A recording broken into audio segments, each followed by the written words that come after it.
소중한 사연을 나누는 세상만사입니다.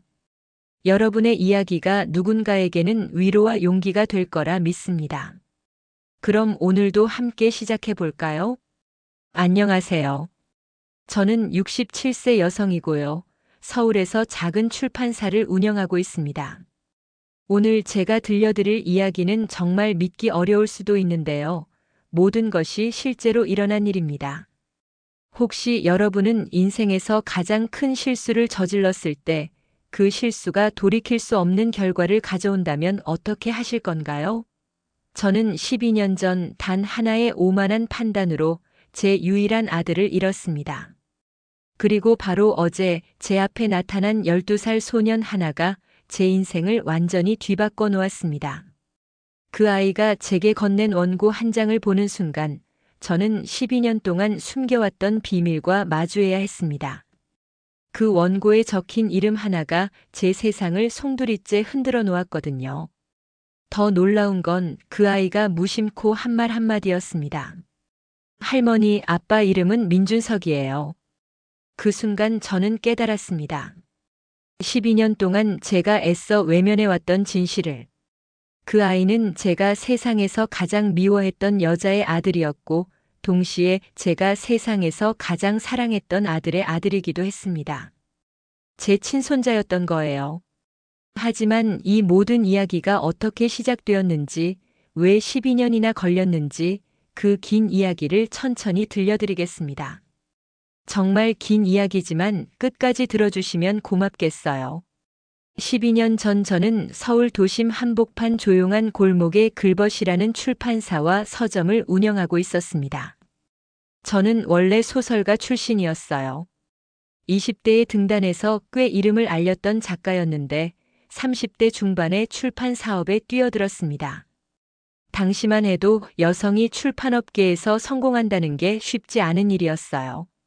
하지만 저는 워낙 독선적이고 고집이 센 성격이었거든요.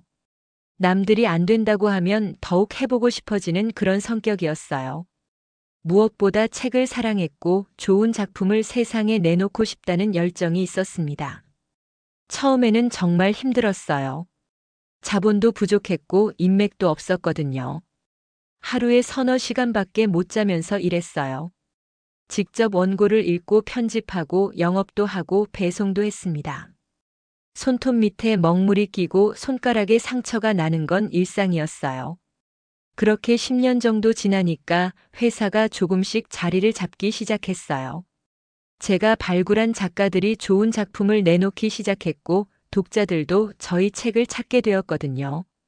직원도 하나둘씩 늘어났고 서점도 문단 사람들이 자주 찾는 곳이 되었습니다. 저는 그 과정에서 점점 더 냉철하고 완벽주의적인 사람이 되어갔어요. 감정보다는 논리를, 인정보다는 원칙을 중시하게 되었거든요.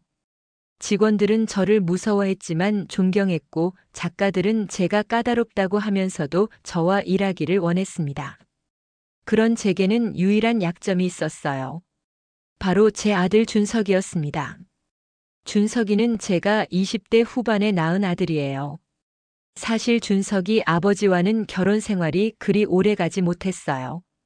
성격 차이로 준석이가 5살 때 이혼했거든요. 그 후로는 저 혼자 준석이를 키웠습니다. 아들을 혼자 키우면서 사업까지 해야 했으니 정말 힘들었어요. 하지만 준석이가 있었기 때문에 버틸 수 있었어요. 이 아이만큼은 제대로 키워야 한다는 일념으로 살았거든요. 준석이는 정말 자랑스러운 아들이었어요. 공부도 잘했고 성격도 착했어요. 저는 준석이에게 최고의 교육을 시켜주고 싶어서 과외비며 학원비며 아끼지 않고 투자했습니다. 제가 못 자고 일해서 번 돈을 모두 준석이에게 쏟아부었어요. 준석이도 제 기대에 부응해줬어요. 서울대 법학과에 합격했을 때 저는 정말 기뻤어요. 사법고시에 합격했을 때도 그렇고 대기업 법무팀에 들어갔을 때도 마찬가지였어요. 제가 이 모든 고생을 해온 보람이 있다는 생각이 들었거든요. 저는 준석이를 정말 아꼈어요. 아니, 사실은 아끼는 정도를 넘어서 제 전부였어요. 준석이가 없었다면 저는 이 모든 고생을 견딜 수 없었을 거예요. 준석이 때문에 살았다고 해도 과언이 아니었죠. 그래서 준석이에 대한 기대도 그만큼 컸어요. 언젠가는 제가 쌓아 올린 이 사업을 준석이가 물려받을 거라고 생각했거든요. 법조인으로도 성공하고 사업가로도 성공하는 정말 완벽한 사람이 되기를 바랐어요. 준석이는 대학 다닐 때까지는 연애에 별로 관심이 없는 것 같았어요. 공부에만 집중했거든요. 저는 그런 준석이가 대견했어요. 나중에 안정된 후에 좋은 사람 만나면 된다고 생각했으니까요. 그런데 준석이가 30이 되던 해 갑자기 저에게 말했어요. 엄마, 결혼하고 싶은 사람이 있어요. 처음에는 정말 기뻤어요. 드디어 제 아들이 좋은 사람을 만나서 가정을 꾸리려는구나 싶어서요. 저는 즉시 물었어요. 어떤 사람인데? 어느 집 딸이야? 뭐 하는 사람이고? 그때 준석이의 표정이 조금 어두워지는 게 보였어요. 엄마가 만나보시면 알 거예요. 정말 좋은 사람이에요. 그럼 언제 소개시켜 줄래? 다음 주말에 시간 되시면 같이 식사 한번 하시죠. 저는 그 일주일 내내 기대에 부풀어 있었어요. 준석이가 어떤 사람을 택했을지 정말 궁금했거든요. 분명히 준석이에게 어울리는 훌륭한 여성일 거라고 생각했어요. 그런데 그 여자를 처음 만났을 때 저는 실망감을 감출 수 없었어요. 그 여자의 이름은 지수였습니다. 31살이었고 작은 잡지사에서 기자로 일하다가 최근에 프리랜서 작가가 되겠다고 회사를 그만둔 상태였어요. 첫인상부터 제 마음에 들지 않았어요.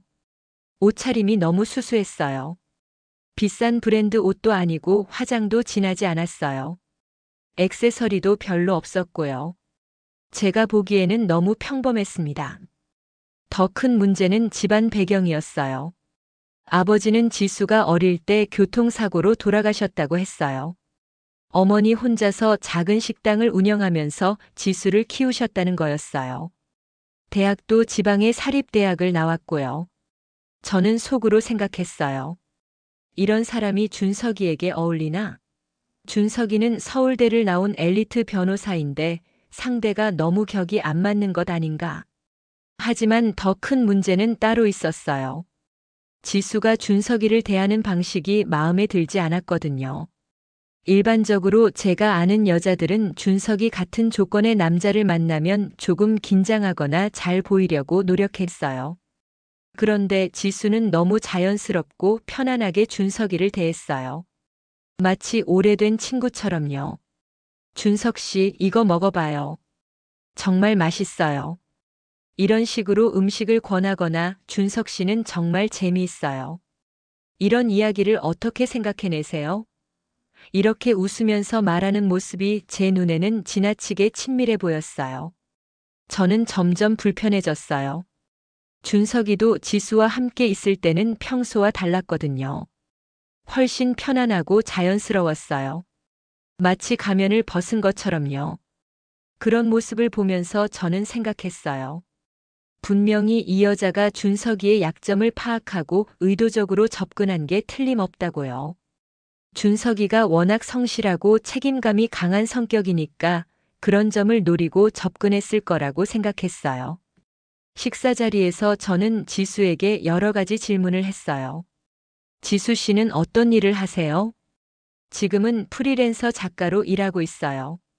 주로 잡지에 기사를 쓰고 가끔 소설도 써요. 수입이 어느 정도 되나요? 지수가 잠깐 당황하는 기색을 보였어요. 아직은 많지 않아요. 이제 시작하는 단계라서요. 그럼 생활이 어렵지 않나요? 조금 어렵긴 하지만 제가 하고 싶은 일이니까 괜찮아요. 저는 그 대답이 마음에 들지 않았어요. 경제적으로 불안정한 상태라는 뜻이잖아요. 그런 사람이 준석이 같은 안정된 직업을 가진 남자에게 접근한다는 게 의심스러웠어요. 준석이와는 어떻게 만났어요? 대학 때 동아리 선후배 사이였어요. 그때는 그냥 친구였는데 최근에 우연히 다시 만나게 되어서. 그럼 준석이 조건을 잘 아시겠네요. 지수가 깜짝 놀라면서 물었어요. 조건이요? 준석이가 어떤 집안 아들인지, 어떤 직업을 가지고 있는지 말이에요. 그때 준석이가 끼어들었어요. 엄마, 왜 그런 말씀을 하세요? 하지만 저는 계속 지수를 쳐다보았어요. 지수는 얼굴이 빨갛게 달아오르면서 말했어요. 죄송해요. 저도 제가 준석 씨에게 부족한 걸 알고 있어요. 하지만 준석 씨를 진심으로 좋아해요. 조건 때문이 아니라요. 그 말이 오히려 제 화를 더 돋웠어요. 진심으로 좋아한다고요? 그런 뻔한 말로 제가 속을 것 같나요? 지수 씨, 준석이가 어떤 사람인지 아세요? 서울대를 나와서 대기업에 다니는 촉망받는 변호사예요. 앞으로 얼마든지 성공할 수 있는 사람이고요. 네, 알고 있어요. 그런 준석이에게 지수 씨가 무엇을 줄 수 있죠? 준석이를 도와줄 수 있는 게 뭐가 있나요? 지수가 말문이 막혔어요. 저는 계속했어요. 사랑이라는 건 현실적인 면도 고려해야 해요. 준석이 같은 사람에게는 그에 걸맞은 배우자가 필요해요. 집안도 좋고 능력도 뛰어난 여성 말이에요.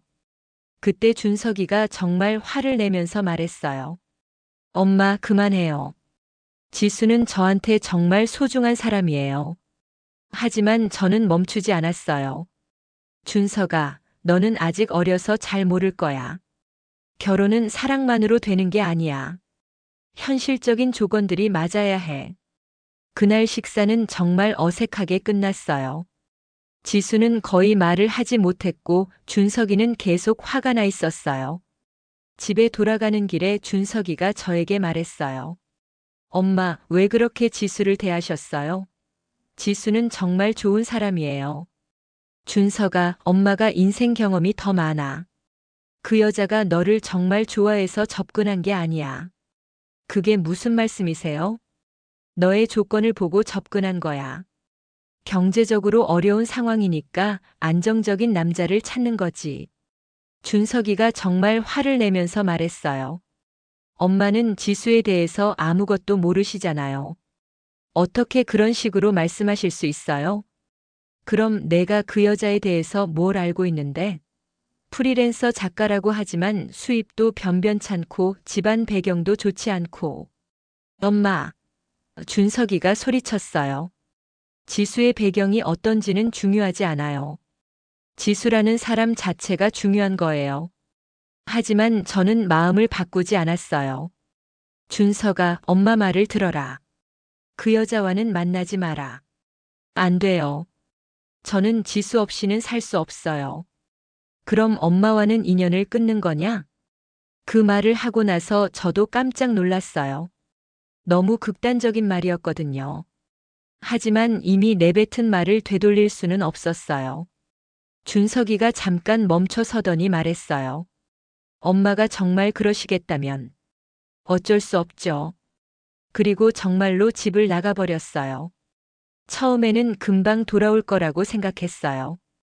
아들이 저 없이 어떻게 살겠어요. 며칠 지나면 꼬리를 내리고 돌아올 거라고 확신했어요.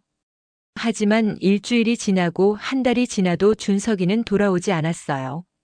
전화를 걸어도 받지 않았고 회사에 찾아가도 만나주지 않았어요. 그때부터 저는 정말 화가 났어요. 제가 그렇게 키운 아들이 그 여자 하나 때문에 저를 버린다는 게 믿어지지 않았거든요. 2개월 후에 준석이의 친구를 통해서 소식을 들었어요. 준석이가 지수와 결혼식을 올린다는 거였어요. 작은 식으로 하겠다고 했다더군요.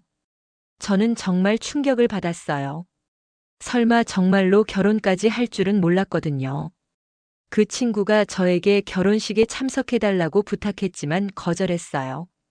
그 여자와 결혼하는 식에는 절대 가지 않겠다. 결혼식 당일 저는 서점에 틀어박혀서 일만 했어요. 하지만 집중이 전혀 안 되더라고요. 계속 준석이 생각만 났어요. 그날 밤 준석이가 전화를 걸어왔어요. 엄마, 저 결혼했어요. 엄마가 축하해주지 않으셔도 괜찮아요. 하지만 언젠가는 지수를 받아주셨으면 해요. 그런 날은 절대 오지 않을 거다. 엄마. 너는 이제 내 아들이 아니다. 다시는 연락하지 마라. 그렇게 끊어버렸어요. 그 후로 몇 달간은 정말 힘들었어요. 아들에 대한 그리움과 분노가 번갈아 밀려왔거든요. 때로는 내가 너무 심하게 했나 싶기도 하고, 때로는 아들이 배은망덕하다는 생각이 들기도 했어요. 그러던 중 또 하나의 소식이 들려왔어요. 지수가 임신했다는 거였어요. 처음에는 믿고 싶지 않았어요. 하지만 확실한 소식이었어요. 3개월째라고 했어요. 그때 준석이가 다시 저를 찾아왔어요. 지수와 함께였는데 지수의 배가 조금 불러 있었어요. 엄마, 저희에게 아이가 생겼어요. 어머니의 손자예요. 저는 그 말을 듣고도 마음이 움직이지 않았어요. 오히려 더 화가 났어요. 손자라고? 나한테는 아들도 없는데 무슨 손자야? 지수가 앞으로 나와서 무릎을 꿇었어요. 어머니, 정말 죄송해요. 제가 모든 잘못을 했어요. 제발 준석 씨를 용서해 주세요. 저희 아이를 위해서라도. 일어서요. 나는 당신과 상관없어요. 어머니. 지수가 울기 시작했어요. 준석이가 지수를 일으켜 세우면서 말했어요. 엄마, 이 아이는 정말 어머니의 핏줄이에요. 아무 잘못도 없는 아이예요. 그 여자가 낳은 아이가 내 핏줄이라고. 웃기지 마라. 정말 매정한 말이었어요. 지금 생각해보면 어떻게 그런 말을 할 수 있었는지 모르겠어요. 준석이의 얼굴이 완전히 굳었어요. 엄마, 정말 그렇게 생각하세요? 그래. 나는 그 여자와 그 여자가 낳은 아이를 절대 인정하지 않겠다. 그때 지수가 갑자기 배를 움켜쥐면서 쓰러질 뻔했어요. 준석이가 황급히 붙잡았어요. 지수야, 괜찮아? 아, 아파요. 준석이가 저를 쳐다보면서 말했어요. 엄마, 지수가 아픈데 병원에 가야겠어요. 하지만 저는 돌아서 버렸어요. 알아서 해라. 나는 모른다. 그게 제가 준석이와 나눈 마지막 대화였습니다. 그로부터 일주일 후였어요. 비가 억수같이 내리던 목요일 오후였는데 갑자기 전화가 울렸어요. 모르는 번호였는데 받아보니 병원에서 걸려온 전화였어요. 김은혜 씨 맞으시죠?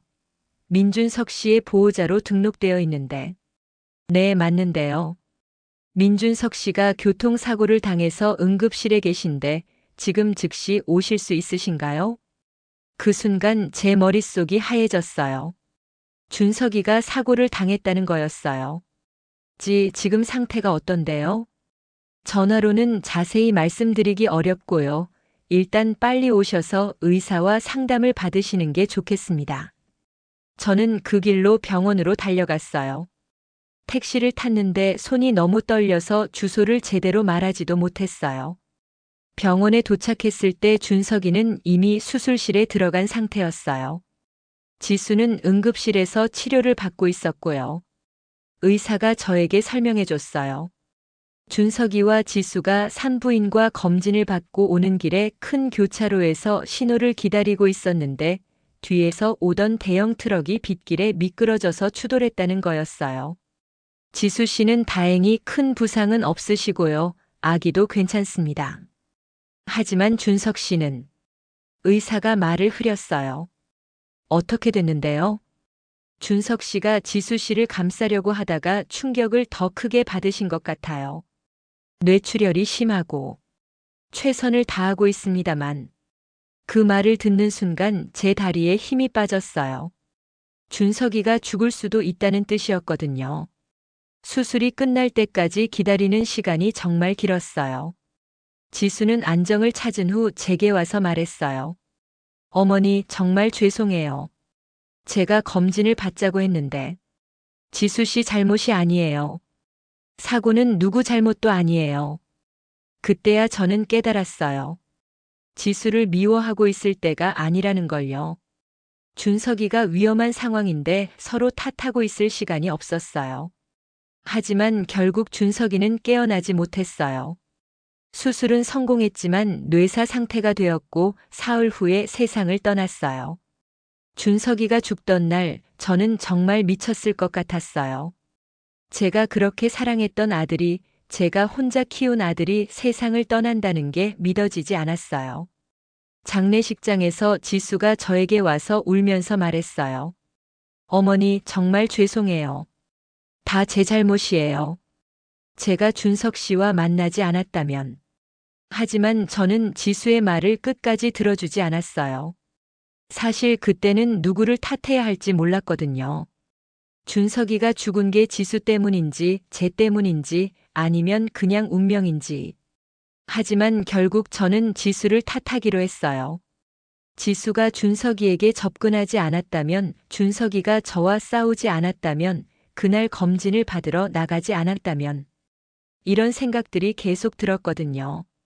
장례식 내내 저는 지수와 말을 섞지 않았어요. 준석이의 친구들이 저에게 지수를 좀 돌봐달라고 부탁했지만 모두 거절했어요.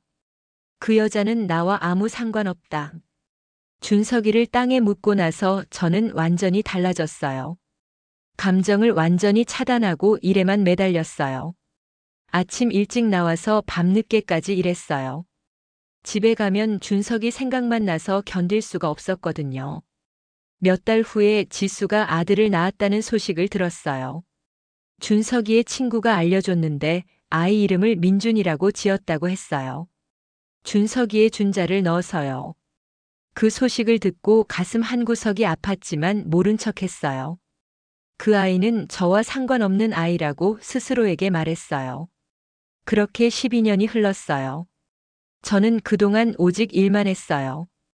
회사는 더 크게 성장했고 제 개인적인 명성도 높아졌어요. 출판계에서는 꽤 알려진 사람이 되었죠. 하지만 마음속에는 항상 공허함이 있었어요. 아들에 대한 그리움과 죄책감이 저를 괴롭혔거든요. 때로는 제가 너무 심하게 했나 싶기도 하고, 때로는 그래도 제가 옳았다고 생각하기도 했어요. 그런데 바로 어제였어요. 평소와 다름없이 서점에서 원고를 검토하고 있는데 어린 아이 하나가 들어왔어요. 처음에는 그냥 책을 사러 온 아이인 줄 알았어요. 12살 정도 되어 보이는 남자아이였는데 낡은 책가방을 메고 있었거든요. 키가 제법 크고 인상이 참 착해 보였어요. 그런데 그 아이가 입구에서 한참을 서성이더라고요. 뭔가 망설이고 있는 것 같았어요. 저는 원고 검토에 집중하느라 별로 신경 쓰지 않았는데 아이가 점점 제 쪽으로 다가오는 게 보였어요. 마침내 아이가 제 책상 앞에 와서 조심스럽게 말했어요. 저기요. 혹시 김은혜 사장님이신가요? 깜짝 놀랐어요. 아이가 저를 어떻게 알까 싶어서요. 응, 그런데 넌 누구니? 아이가 머뭇거리면서 대답했어요. 저는 민준이라고 해요. 저희 엄마가 부탁하셔서 왔어요. 내 엄마가? 누구인데? 엄마 이름은 민지수예요. 며칠 전에 원고를 보내드렸는데 그거에 대해서 이야기하고 싶다고 하셨어요. 그런데 엄마가 많이 아프셔서 저보고 대신 가라고 하셨어요. 그제야 기억이 났어요. 며칠 전에 한 여성이 공모전 출품작을 검토해달라고 부탁했었거든요. 그때는 이름을 자세히 보지 않고 받아두었는데요. 아, 그래. 그럼 내 엄마가 원고를 더 수정하고 싶어 하나? 네, 그런 것 같아요. 그리고 이것도 가져다 드리라고 하셨어요. 민준이가 책가방에서 원고 뭉치를 꺼내서 저에게 건네주었어요. A사 용지에 깔끔하게 인쇄되어 있었는데 제목이 흥미로워 보였어요. 저는 원고를 받아들고 첫 페이지를 펼쳤어요. 그런데 그 순간 제 눈이 한 글자에서 멈춰버렸어요. 작가 이름 민지수 옆에 작은 글씨로 적힌 준석이라는 두 글자였어요. 처음에는 착각인 줄 알았어요. 준석이라는 이름이 흔하니까 우연의 일치일 거라고 생각했거든요. 하지만 자세히 보니 확실했어요. 분명히 준석이라고 적혀 있었어요. 제 심장이 빠르게 뛰기 시작했어요. 설마, 정말 설마 하는 생각이 들었거든요. 민준아. 제가 떨리는 목소리로 물었어요. 이 준석이라는 이름이 뭐니? 민준이가 고개를 갸웃거리면서 대답했어요. 그게 뭔가요? 여기 엄마 이름 옆에 준석이라고 적혀 있잖아. 민준이가 원고를 들여다보더니 아, 그거요? 하면서 환하게 웃었어요. 그거 우리 아빠 이름이에요. 그 순간 제가 들고 있던 만년필이 바닥에 떨어졌어요. 딸그락 하는 소리가 조용한 서점 안에 울렸어요. 네. 내 아빠 이름이? 네, 민준석이요. 엄마가 그러는데 아빠는 제가 태어나기 전에 하늘나라로 가셨대요. 그래서 저는 아빠를 못 봤어요. 제 머릿속이 하얘졌어요. 민준석. 분명히 제 아들 이름이었어요. 그런데 이 아이가 그 아이의 아들이라고요? 민준아, 내 아빠가 언제 돌아가셨니? 엄마 말로는 12년 전이래요. 제가 엄마 뱃속에 있을 때요. 12년 전. 정확히 준석이가 죽은 때였어요. 저는 민준이를 자세히 보기 시작했어요. 그제야 보이더라고요. 이 아이가 얼마나 준석이를 닮았는지요. 눈매며 코며 입모양이 정말 그대로였어요. 웃는 모습도 준석이가 어렸을 때와 똑같았고요. 머리카락 색깔이며 피부색까지 모든 게 준석이와 빼닮았어요. 민준아. 제 목소리가 더 떨렸어요. 내 엄마 이름이 정말 민지순이? 네, 맞아요. 근데 왜 그러세요? 아프세요? 저는 대답할 수가 없었어요. 지수, 민지수. 분명히 같은 사람이었어요. 제가 12년 동안 미워해온 그 여자였어요. 그리고 이 아이는 제 손자였어요. 준석이와 지수의 아들이었어요. 할머니, 정말 괜찮으세요? 민준이가 걱정스러운 얼굴로 물었어요. 할머니라고 불렀을 때 제 가슴이 뜨끔했어요. 마치 준석이가 어렸을 때 저를 부르던 목소리 같았거든요. 저는 눈물이 나는 걸 참으려고 애썼어요. 하지만 참을 수가 없었어요. 12년 동안 외면해온 제 손자가 바로 제 앞에 서 있는데요. 민준아, 할머니가 괜찮아. 정말요? 그럼 다행이에요. 엄마가 그러는데 할머니들은 몸이 약하니까 조심해야 한다고 했어요. 그 말을 들으니 더 울고 싶어졌어요. 이런 착한 아이를 12년 동안 모른 척하고 살았다니요. 민준아, 할머니가 하나 물어봐도 될까? 네, 뭐든지 물어보세요. 내 엄마가 지금 많이 아파? 민준이의 표정이 조금 어두워졌어요. 네, 며칠째 열이 나고 기침을 해요. 병원에도 갔는데 약을 먹어도 잘 안 나아요. 그럼 누가 민준이를 돌봐주니? 저 혼자서도 잘해요. 밥도 해먹고 빨래도 할 줄 알아요. 엄마가 가르쳐 주셔서요. 12살 아이가 혼자서 집안일을 다 해야 한다니. 제 마음이 너무 아팠어요. 민준아, 내가 정말 의젓하구나. 엄마가 아프면 제가 도와드려야죠. 저는 이제 다 컸으니까요. 그 말을 들으니 눈물이 더 나왔어요. 어린 나이에 이렇게 성숙해야 했다는 게 안타까웠거든요. 저는 잠깐 생각했어요. 이 아이를 어떻게 해야 할까요? 12년 동안 모른 척하고 살았는데 갑자기 할머니라고 나설 수도 없는 일이고.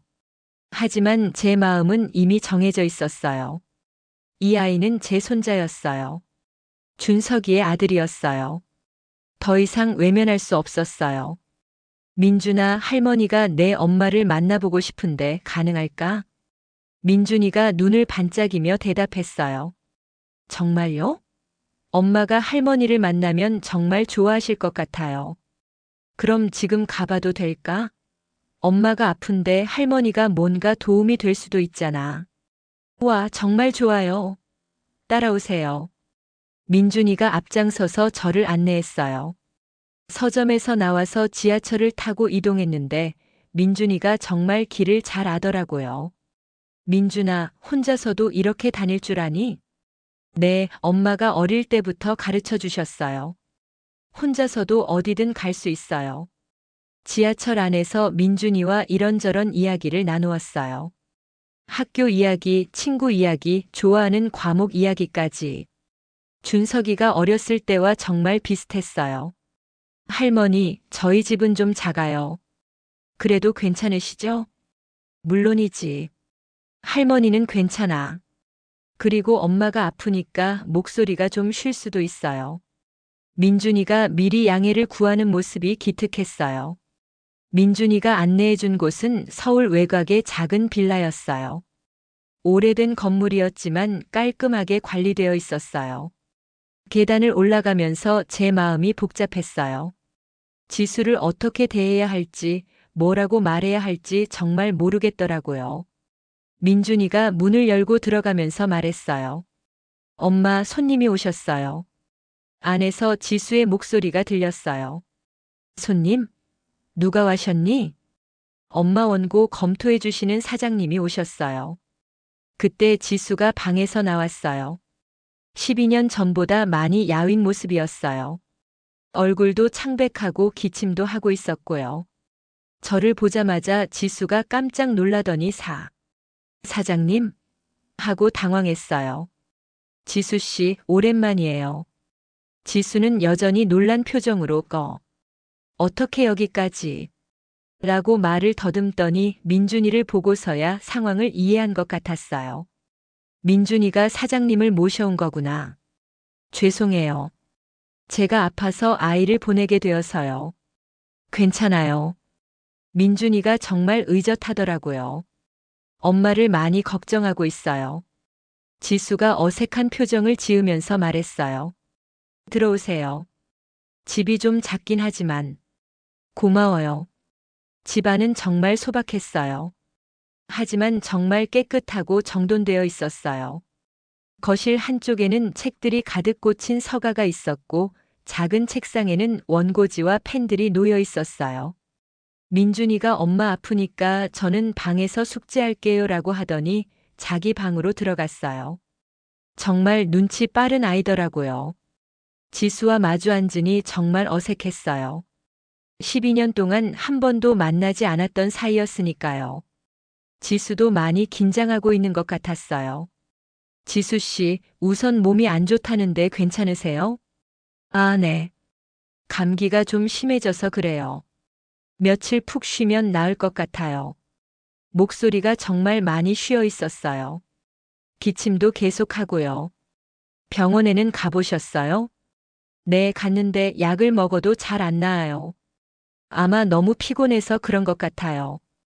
지수가 혼자서 민준이를 키우느라 얼마나 힘들었을지 짐작이 갔어요. 민준이 정말 착하네요. 엄마를 많이 걱정하더라고요. 네, 워낙 어른스러운 아이라서요. 제가 몸이 안 좋으면 혼자서도 잘해요. 12살인데 정말 의젓해요. 사실은 지수가 잠깐 망설이더니 말했어요. 민준이 아버지를 일찍 잃어서 그런 것 같아요. 일찍부터 엄마를 도와야 한다고 생각하는 것 같아요. 그 말을 듣고 제 가슴이 아팠어요. 아버지가 있었다면 민준이가 이렇게 일찍 철들 필요가 없었을 텐데요. 지수 씨. 저는 용기를 내서 말했어요. 사실 제가 오늘 온 이유가 따로 있어요. 네.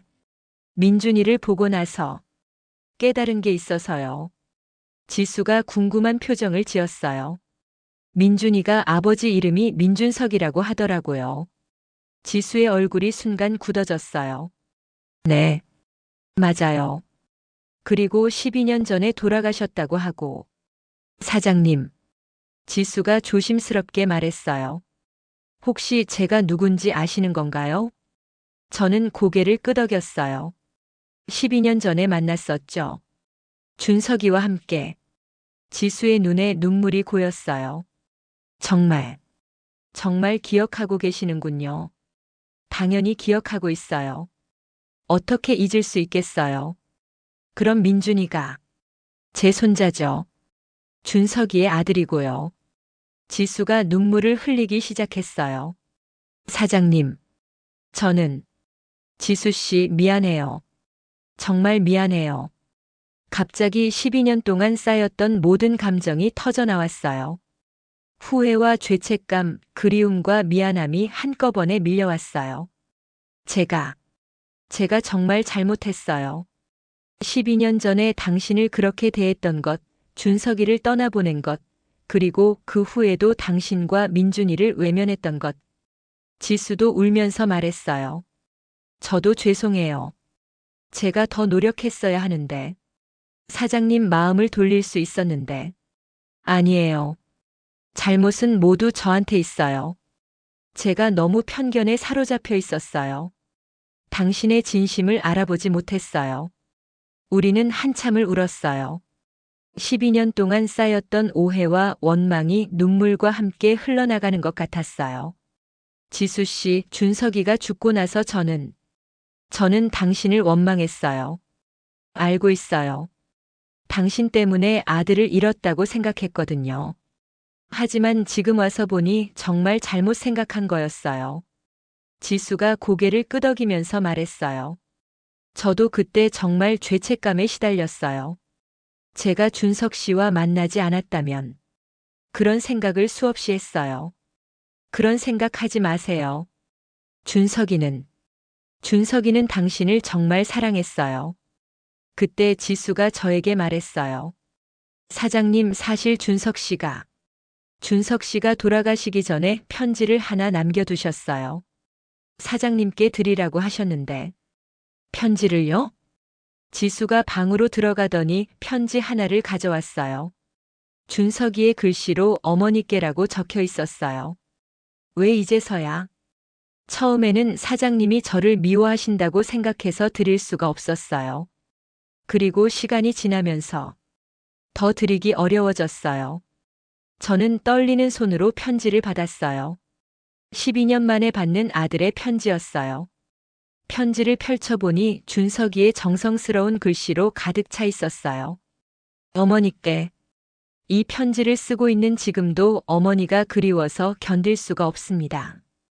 어머니와 화해하지 못한 채 이렇게 살아야 한다는 게 제 가장 큰 후회입니다. 하지만 지수를 선택한 것은 후회하지 않아요.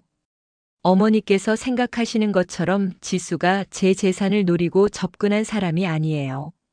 정말 순수하고 착한 사람이에요. 제가 힘들 때 옆에서 위로해주고 제가 기쁠 때 함께 기뻐해주는 사람이에요. 저희에게 아이가 생길 것 같아요. 어머니의 손자가 될 아이예요. 언젠가 어머니께서 마음을 열어주신다면 그 아이에게 할머니가 되어주세요. 저는 그게 가장 큰 소원이에요. 어머니께서 저를 키우시면서 얼마나 많은 사랑을 주셨는지 알아요. 밤늦게 일하시면서도 제 공부 봐주시고 아플 때 밤새 간병해 주시고 그런 어머니의 사랑을 이제 제가 아버지가 되어 보니 조금이나마 이해할 수 있을 것 같아요. 어머니 정말 사랑해요. 그리고 죄송해요. 어머니를 슬프게 해드려서 정말 죄송해요. 제가 더 현명했다면 어머니와 지수 사이를 잘 중재할 수 있었을 텐데. 언젠가 다시 만날 수 있기를 바라면서 그때까지 어머니 건강하시길 기도하겠습니다. 사랑하는 아들 준석 드림. 편지를 다 읽고 나니 눈물이 멈추지 않았어요. 준석이가 마지막까지 저를 사랑했다는 것, 그리고 제가 지수를 오해했다는 걸 알고 있었다는 것이 너무 감사하면서도 미안했어요. 지수 씨. 제가 울면서 말했어요. 정말 고마워요. 이 편지를 지켜주셔서. 당연한 일이에요. 준석 씨의 마지막 부탁이었으니까요. 12년 동안 혼자서 민준이를 키우시느라 정말 고생 많으셨어요. 지수가 고개를 흔들었어요. 고생이 아니에요. 민준이는 제 전부예요. 준석 씨가 남겨주신 가장 소중한 선물이에요. 그때 민준이가 방에서 나왔어요. 우리가 우는 소리를 들었나 봐요. 엄마, 할머니, 왜 우세요? 저는 민준이를 보자마자 마음이 터질 것 같았어요. 정말 준석이를 그대로 빼닮은 아이였어요. 민준아, 할머니가 너무 기뻐서 그래. 기뻐서요? 왜요? 저는 잠깐 망설였어요. 민준이에게 어떻게 설명해야 할까요? 이 아이는 아직 12살인데. 지수가 먼저 말했어요. 민준아, 할머니가 우리 할머니야. 네. 우리 할머니요? 응, 아빠의 엄마가 할머니잖아. 그 할머니야. 민준이가 눈을 동그랗게 뜨더니 저를 쳐다봤어요. 정말요? 할머니가 우리 할머니예요? 그래, 민준아. 할머니가 내 아빠 준석이의 엄마야. 민준이가 갑자기 저에게 달려와서 안겼어요. 와, 드디어 할머니가 생겼어요. 그 순간 제 마음이 정말 따뜻해졌어요. 12년 동안 외면해왔던 손자가 이렇게 저를 받아주다니. 민준아, 할머니가 늦어서 미안해. 진작에 찾아왔어야 하는데. 괜찮아요. 지금이라도 만났으니까 좋아요. 민준이의 순수한 마음이 제 죄책감을 조금이나마 덜어주었어요. 그 후로 저는 지수와 민준이를 자주 만나게 되었어요. 처음에는 서로 어색했지만 시간이 지나면서 점점 가까워졌어요. 지수는 제가 생각했던 것보다 훨씬 훌륭한 사람이었어요. 12년 동안 혼자서 민준이를 키우면서도 작가의 꿈을 포기하지 않고 계속 글을 쓰고 있었거든요. 성실하고 책임감도 강했어요. 더욱 놀라운 건 민준이었어요. 정말 기특한 아이였어요. 엄마를 잘 돌보고 공부도 열심히 했어요. 저에게는 마치 어린 시절의 준석이를 보는 것 같았어요. 할머니, 저 이제 정말 할머니가 있는 거죠? 그럼 민준아. 할머니가 앞으로 민준이를 많이 아껴줄게. 우와, 친구들한테 자랑해도 돼요? 물론이지. 민준이가 정말 좋아하는 모습을 보니 제 마음도 따뜻해졌어요. 며칠 후 저는 지수에게 제안했어요. 지수 씨, 우리 회사에서 일해보실 생각 없으세요? 지수가 깜짝 놀라면서 물었어요. 저희 회사에서요? 네, 편집 일을 맡아주시면 어떨까 해서요. 프리랜서로 일하시는 것보다는 안정적일 거고 민준이 키우는데도 도움이 될 것 같아서요. 하지만 지수는 망설였어요. 사장님의 동정 때문에 받는 일자리 같아서 부담스러워요. 동정이 아니에요.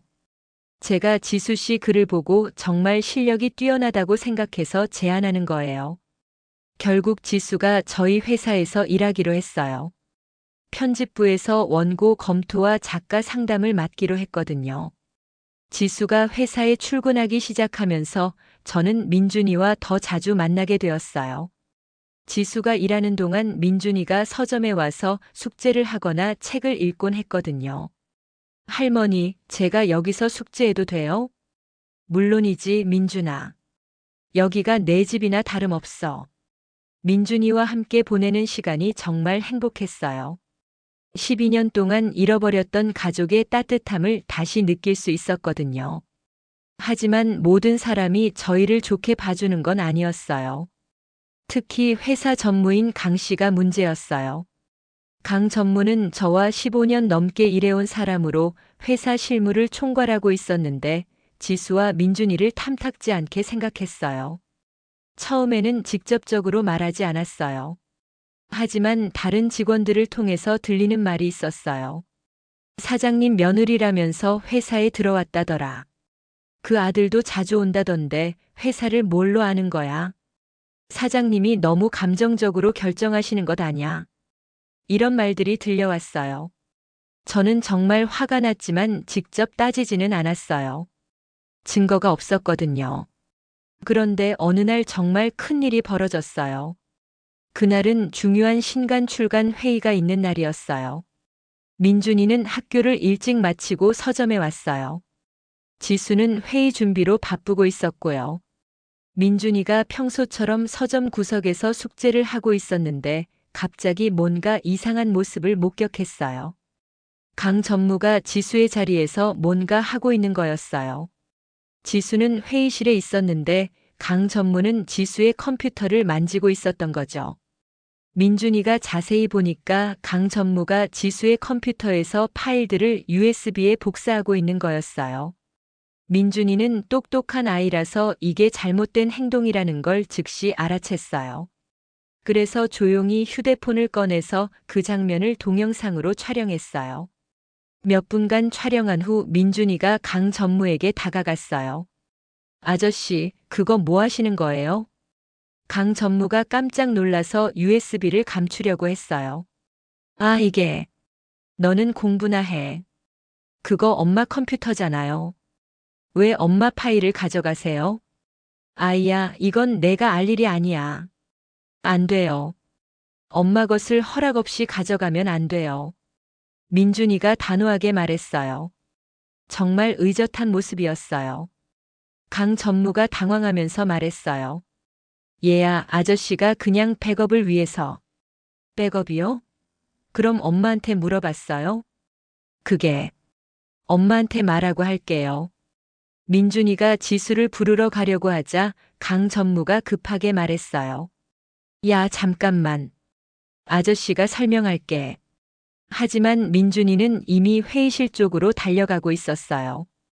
그때 저도 회의실에서 나오고 있었거든요. 민준이가 저에게 달려와서 말했어요. 할머니, 큰일 났어요. 왜? 무슨 일이야?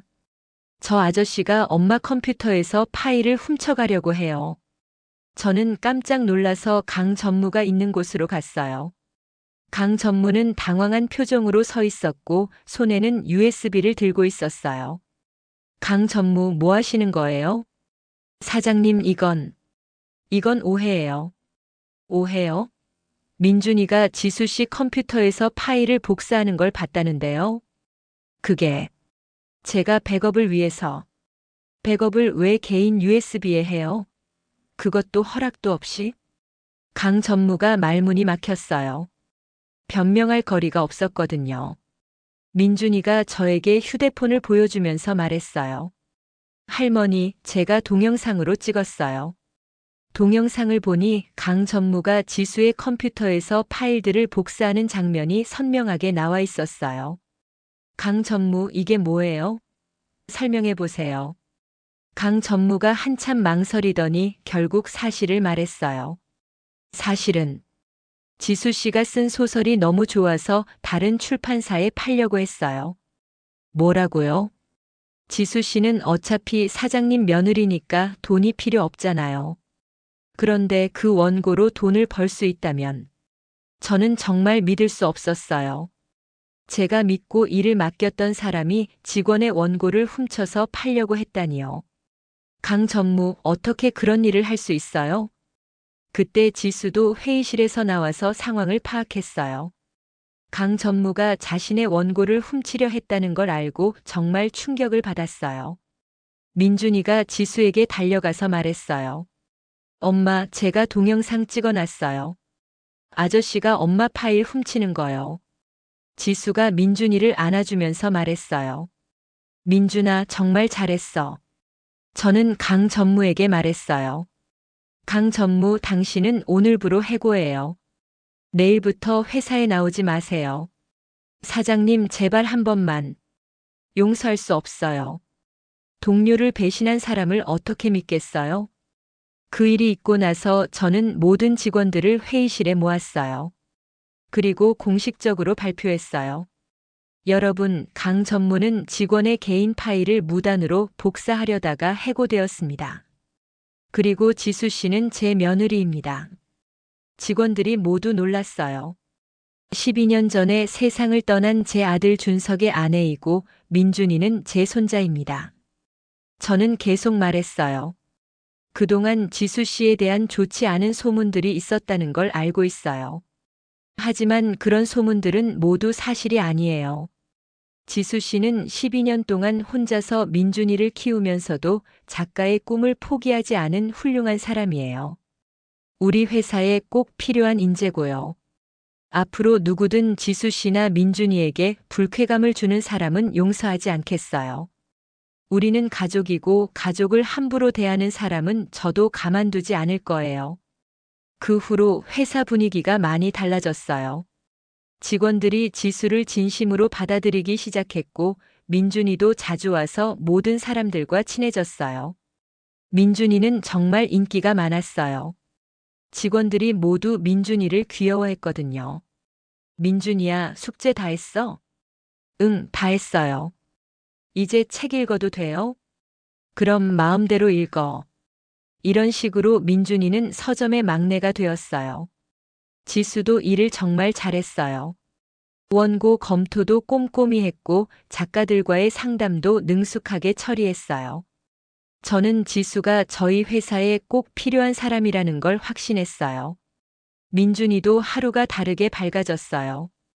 이제는 정말 할머니가 있다는 게 자랑스러운지 친구들에게 자기 할머니 이야기를 자주 한다고 지수가 말해주더라고요. 할머니, 제 친구들이 할머니를 만나보고 싶어 해요. 그래? 그럼 언제든 데려와. 정말요? 우와, 친구들이 정말 좋아할 것 같아요. 이런 민준이를 보면서 저는 정말 행복했어요. 12년 동안 잃어버렸던 가족을 다시 찾은 기분이었거든요. 몇 달이 지나서 저는 지수에게 중요한 제안을 했어요. 지수 씨, 우리 재단을 하나 만들면 어떨까요? 재단이요? 네, 형편이 어려운 예술가 지망생들을 돕는 재단을 만들고 싶어요. 지수가 관심을 보이면서 물었어요. 어떤 재단인가요? 준석이와 당신의 이름으로 만들고 싶어요. 준석지수 재단이라고 해서요. 지수의 눈이 반짝였어요. 정말 그럴 수 있을까요? 물론이죠. 준석이도 분명 기뻐할 거예요. 자기 이름으로 다른 사람들을 도울 수 있다는 걸 말이에요. 하지만 제가 경험이 부족해서 경험은 하면서 쌓는 거예요.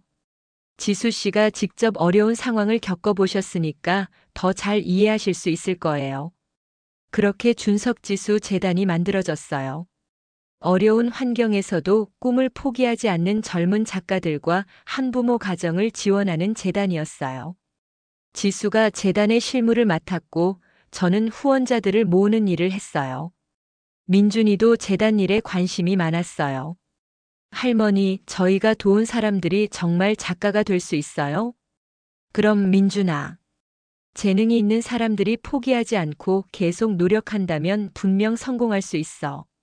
우와, 그럼 저도 나중에 작가가 되면 다른 사람들을 도울 수 있을까요? 물론이지. 내가 훌륭한 작가가 되어서 많은 사람들에게 희망을 줄 수 있을 거야. 재단 일을 하면서 저는 정말 많은 보람을 느꼈어요. 우리가 도운 작가들이 좋은 작품을 발표할 때마다 준석이가 어딘가에서 기뻐하고 있을 것 같았거든요. 시간이 흘러 2년이 지났어요. 저희는 정말 화목한 가족이 되었어요. 주말이면 함께 여행을 가기도 하고 민준이 학교 행사가 있으면 제가 할머니 역할을 하기도 했어요. 할머니, 내일 학예회인데 오실 수 있어요? 물론이지, 민준아. 할머니가 꼭 가서 민준이 공연 볼게. 우와, 친구들한테 자랑해도 돼요? 그럼 마음껏 자랑해라. 학예회에 가서 민준이가 연극하는 모습을 보니 정말 대견했어요. 준석이가 어렸을 때도 이랬을 텐데. 그런 생각이 들면서 가슴이 뭉클했어요. 민준이는 이제 중학생이 되었어요. 키도 많이 자라고 목소리도 변했어요. 점점 더 준석이를 닮아가고 있어요. 할머니, 저도 나중에 글벗을 이어받을 수 있을까요?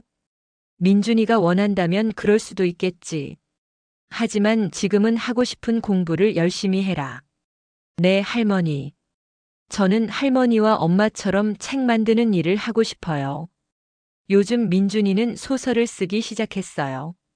학교 문예부에 들어가서 단편 소설을 쓰고 있다고 해요. 할머니, 제 소설 읽어보실래요? 그럼 할머니가 꼭 읽어볼게. 민준이가 쓴 소설을 읽어보니 아직은 서툴지만 정말 재미있게 쓰더라고요.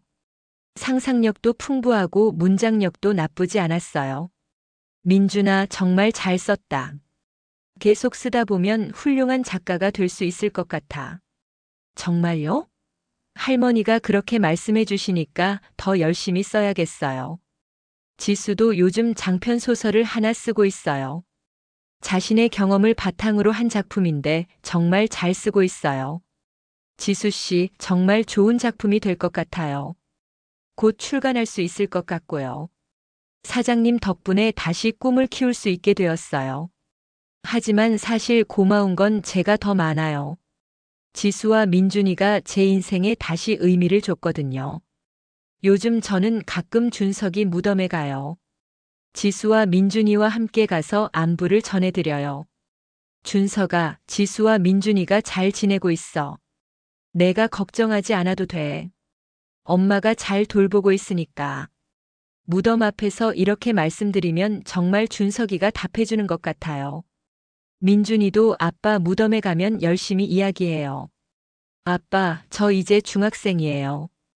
공부도 열심히 하고 있고 소설도 쓰고 있어요. 할머니가 생겨서 정말 좋아요. 엄마도 이제 많이 웃어요. 그런 민준이를 보면 눈물이 나와요. 정말 착한 아이예요. 지수는 무덤 앞에서 조용히 준석이에게 이야기해요. 당신이 원했던 대로 어머니와 화해했어요. 민준이도 할머니를 정말 좋아해요. 당신 걱정하지 마세요. 그럴 때마다 저는 생각해요. 준석이가 정말 좋은 사람을 만났구나 하고요. 어느 날 저는 중요한 결정을 했어요. 회사를 지수에게 물려주기로 한 거예요. 지수 씨, 제가 말씀드릴 게 있어요. 네, 어머니. 요즘 지수는 저를 어머니라고 불러요. 처음에는 어색했는데 이제는 자연스러워요. 회사를 당신에게 물려주려고 해요. 지수가 깜짝 놀라서 말했어요. 어머니, 그런 중대한 결정을 어떻게? 당신이 가장 적합한 사람이에요. 그리고 이것도 준석이가 원했던 일이고요. 하지만 제가 아직 경험이 부족해서. 경험은 쌓으면 되는 거예요. 당신에게는 더 중요한 게 있어요. 진심으로 책을 사랑하고 작가들을 이해하는 마음이요. 어머니. 그리고 민준이도 언젠가는 이 일을 물려받을 수도 있잖아요. 미리미리 준비하는 셈으로 생각해 주세요. 지수가 감동해서 울기 시작했어요. 정말 감사해요. 최선을 다해서 회사를 잘 이끌어 나가겠어요. 지수가 회사를 맡게 되면서 저는 경영에서는 한 발 물러났어요. 대신 재단 일에 더 집중하기로 했고요. 준석지수 재단은 이제 꽤 규모가 큰 재단이 되었어요. 지금까지 100명이 넘는 젊은 작가들을 지원했고 그중 몇 명은 정말 훌륭한 작품을 발표하기도 했어요. 민준이는 이제 고등학생이에요. 키가 저를 훨씬 넘어섰고 목소리도 완전히 변했어요. 정말 준석이의 고등학교 때 모습과 똑같아요. 할머니, 저 대학은 문예창작과로 가려고 해요. 그래? 민준이가 정말 작가가 되고 싶구나. 네, 할머니와 엄마처럼 좋은 책을 만드는 일을 하고 싶어요. 그럼 열심히 준비해라. 할머니가 도와줄게. 민준이의 글솜씨는 정말 늘었어요. 이제는 어른들이 읽어도 감동적인 작품을 써요. 지수도 드디어 장편 소설을 완성했어요. 제목은 여름날의 약속이에요. 준석이와의 사랑 이야기를 바탕으로 한 작품인데 정말 감동적이에요.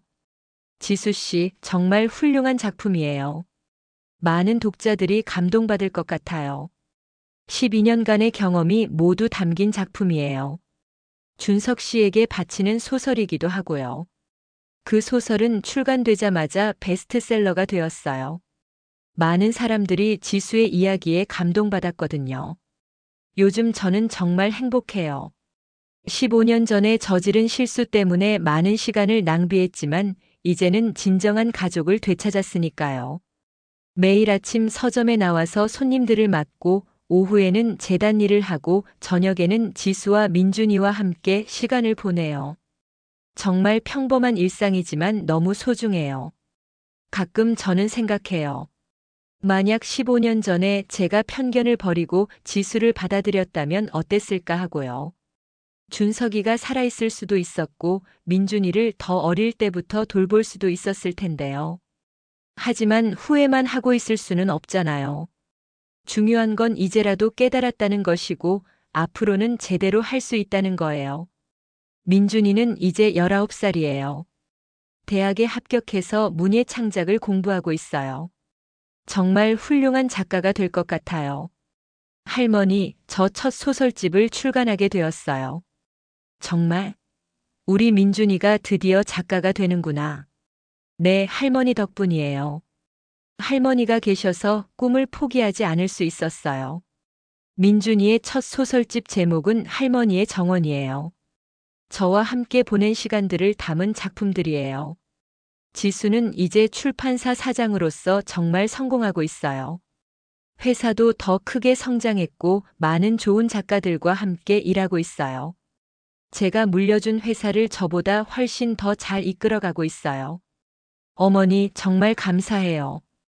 어머니가 아니었다면 이런 기회를 가질 수 없었을 거예요. 지수 씨가 잘해서 그런 거예요.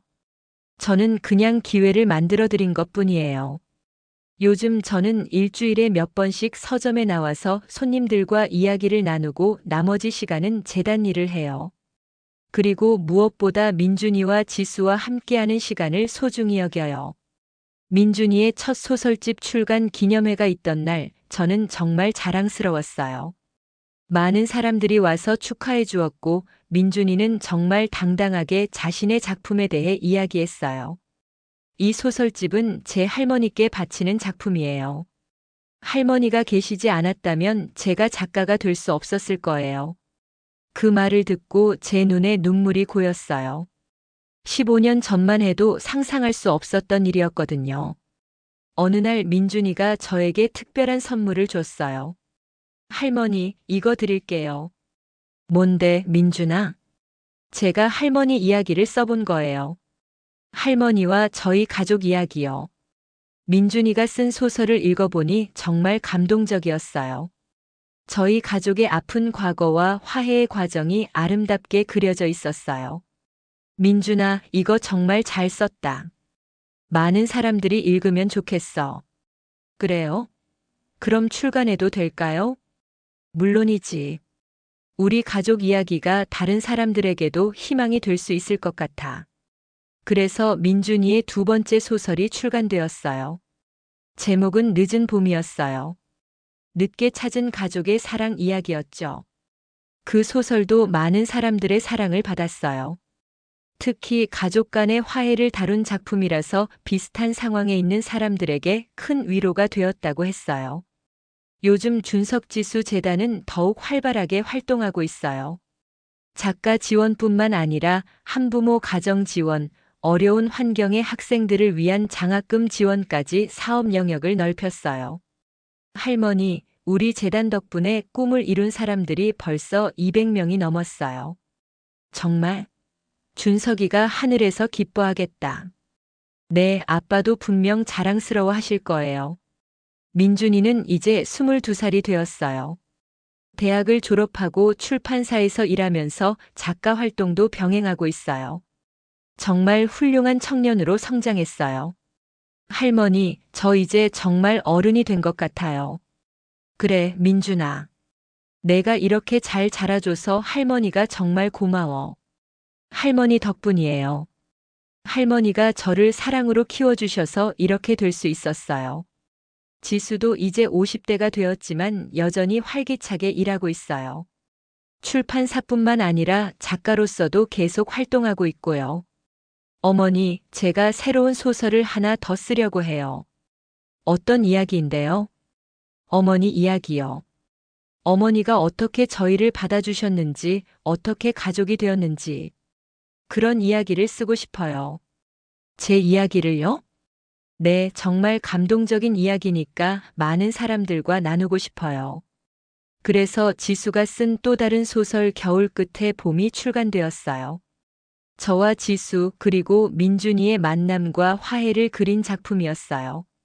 그 소설을 읽으면서 저는 지난 일들을 되돌아보게 되었어요.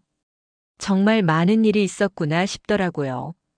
요즘 저는 가끔 다른 사람들에게 조언을 해줘요. 저처럼 가족과의 관계에서 어려움을 겪는 분들에게요. 편견을 버리세요. 겉으로 보이는 것보다 그 사람의 마음이 더 중요해요. 이미 잃어버린 게 있다고 해서 포기하지 마세요. 언제든 다시 시작할 수 있어요. 사랑은 나이가 들어서도 배울 수 있는 거예요. 저처럼요. 이런 말들을 해주면 많은 분들이 위로를 받는다고 해요. 어느 날 민준이가 저에게 특별한 소식을 전해줬어요. 할머니, 저에게 좋은 사람이 생겼어요. 정말? 어떤 사람인데? 대학교 선배인데요. 정말 좋은 사람이에요. 할머니께 소개해드리고 싶어요. 그럼 언제든 데려와. 할머니가 만나볼게. 민준이가 소개해준 여자친구는 정말 좋은 사람이었어요. 착하고 성실하고 무엇보다 민준이를 진심으로 아끼고 있었어요. 할머니, 안녕하세요. 민준이가 할머니 이야기를 정말 많이 해줘서 꼭 만나 뵙고 싶었어요. 반가워요. 우리 민준이가 좋은 사람을 만났구나. 그 친구도 문학을 전공하고 있어서 민준이와 잘 어울렸어요. 두 사람이 함께 있는 모습을 보니 정말 보기 좋더라고요. 몇 년 후 민준이가 결혼한다고 했을 때 저는 정말 기뻤어요. 할머니, 저 결혼해요. 정말? 우리 민준이가 드디어 장가 가는구나. 네, 할머니가 축복해 주시면 더 행복할 것 같아요. 물론이지, 민준아. 할머니가 진심으로 축복해 줄게. 민준이 결혼식은 정말 아름다웠어요. 준석이가 살아있었다면 얼마나 기뻤을까 싶어서 한편으로는 아쉽기도 했지만 그래도 제가 준석이를 대신해서 민준이를 축복해 줄 수 있어서 감사했어요. 결혼식에서 민준이가 저에게 말했어요. 할머니, 저를 여기까지 키워주셔서 정말 감사해요. 할머니가 계시지 않았다면 오늘 이 자리에 있을 수 없었을 거예요. 그 말을 듣고 저는 또 울었어요. 행복한 눈물이었어요. 1년 후에 민준이에게 아들이 태어났어요. 제게는 증손자가 생긴 거였어요. 할머니, 저희 아들 이름을 준서라고 지었어요. 할아버지 이름에서 한 글자씩 따서요. 준서. 좋은 이름이구나. 아기를 안아보니 정말 신기했어요. 준석이를 닮은 민준이를 닮은 아기였거든요. 3대에 걸친 닮음이 느껴져서 감동적이었어요. 준서야, 할고조 할머니가 너를 정말 사랑해.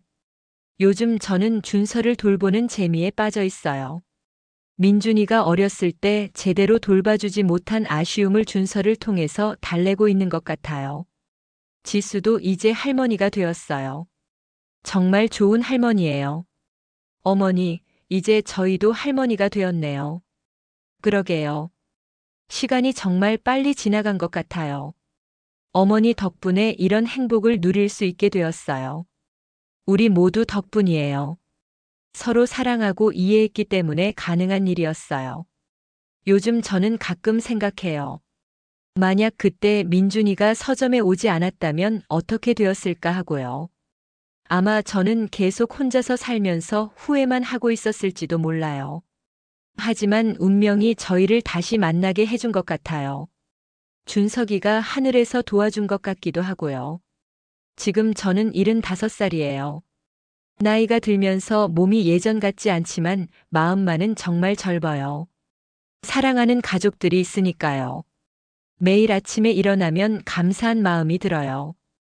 이런 평범한 행복이 얼마나 소중한지 이제는 정확히 알거든요. 서점도 이제 민준이와 준서가 자주 와요. 4대가 함께하는 서점이 된 거죠. 할머니, 준서가 책을 좋아하는 것 같아요. 그래? 우리 준서도 나중에 작가가 될까? 그럴 수도 있겠네요. 집안이 다 글 쓰는 사람들이니까. 준서를 보면서 저는 미래를 그려봐요. 이 아이가 자라서 어떤 사람이 될지, 어떤 꿈을 가질지. 준석지수 재단도 이제 민준이가 주도적으로 운영하고 있어요. 저와 지수는 고문 역할을 하고 있고요. 할머니, 재단 20주년 기념 행사를 하려고 하는데 어떨까요? 좋은 생각이구나. 그동안 도운 사람들을 모두 초대해보면 어떨까? 와, 그럼 정말 의미 있는 행사가 될 것 같아요. 재단 20주년 기념 행사는 정말 성대했어요. 저희가 도운 300명이 넘는 사람들이 와서 감사 인사를 했어요. 그 중에는 이미 유명한 작가가 된 사람들도 많았고요. 재단 덕분에 꿈을 포기하지 않을 수 있었습니다. 어려운 시기에 도움을 받아서 지금의 제가 있습니다. 이런 말들을 들으니 정말 보람 있었어요. 준석이의 이름으로 이렇게 많은 사람들을 도울 수 있다니. 그날 밤 집에 돌아와서 준석이의 사진을 보면서 말했어요. 준석아, 내 이름으로 정말 많은 사람들을 도왔어. 너도 기뻐하지? 사진 속의 준석이가 웃고 있는 것 같았어요. 요즘 저는 자서전을 쓰고 있어요. 제 인생 이야기, 특히 지수와 민준이와의 만남과 화해 이야기를 담은 책이에요. 할머니, 자서전 재미있어요. 할머니 인생이 정말 드라마틱하네요. 그런가? 할머니는 그냥 평범하게 산 것 같은데. 평범하지 않아요. 잘못을 깨닫고 용서를 구하고 새로운 시작을 하는 게 쉬운 일이 아니에요. 민준이의 말을 들으니 그런 것 같기도 해요. 나이가 들어서 마음을 바꾸는 게 쉽지 않은 일이긴 하죠. 하지만 저는 정말 다행이라고 생각해요. 늦었지만 깨달을 수 있었고 사랑하는 사람들과 함께할 수 있게 되었으니까요. 제 자서전 제목은 여름날의 기적으로 정했어요. 정말 기적 같은 일이었거든요. 12년 만에 가족을 되찾은 게요. 책이 출간되고 나서 많은 분들이 편지를 보내주셨어요. 저도 가족과 화해할 용기를 얻었습니다. 편견을 버리고 새로운 시작을 하려고 합니다. 늦었다고 생각하지 않고 도전해 보겠습니다. 이런 편지들을 받으면서 제 이야기가 다른 사람들에게도 도움이 된다는 걸 알았어요. 지금 저는 정말 행복해요. 매일 아침에 일어나서 사랑하는 사람들과 함께 하루를 시작할 수 있다는 게 너무 감사해요. 민준이는 이제 성공한 작가가 되었고, 지수는 훌륭한 출판사 사장으로 인정받고 있어요. 그리고 준서는 건강하게 자라고 있고요. 때로는 준석이가 그리워요. 만약 준석이가 살아있다면 지금 이 모든 행복을 함께 나눌 수 있었을 텐데. 하는 아쉬움이 있어요. 하지만 준석이는 민준이를 통해서 그리고 준서를 통해서 계속 살아있는 것 같아요. 그들의 모습에서 준석이를 볼 수 있으니까요. 요즘 준서가 제일 좋아하는 놀이는 할증조 할머니와 함께 책 읽기예요. 할증조 할머니, 이 책 읽어주세요.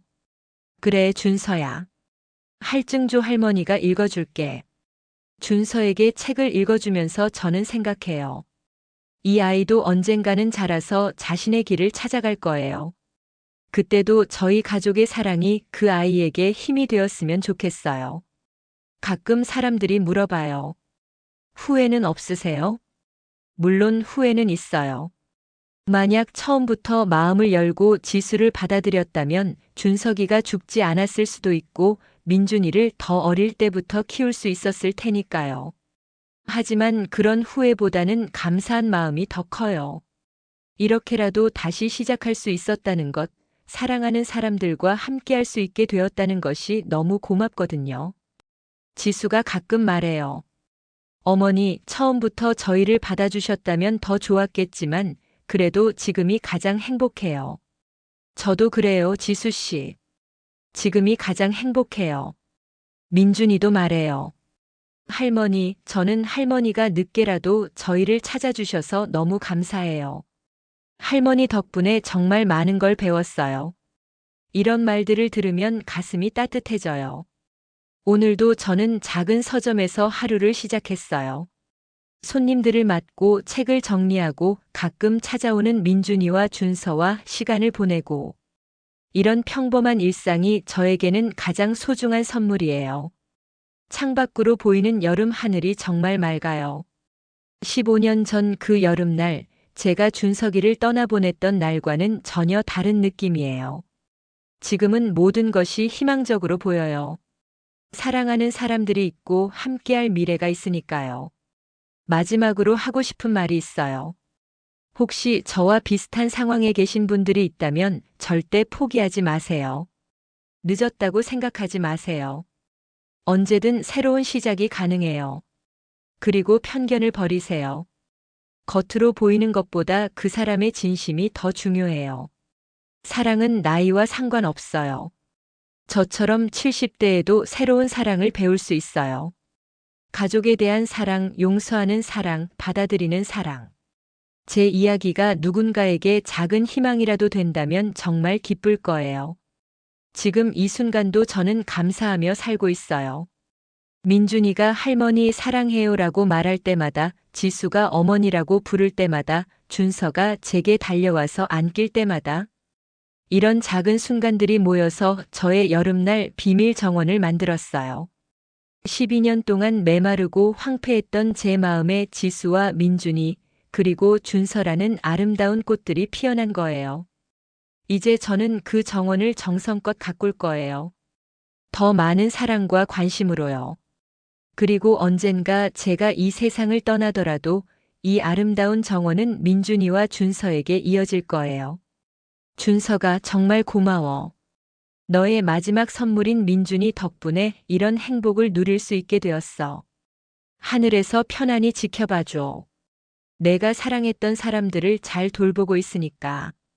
오늘도 저는 작은 서점에서 소중한 사람들과 함께 새로운 하루를 맞이해요.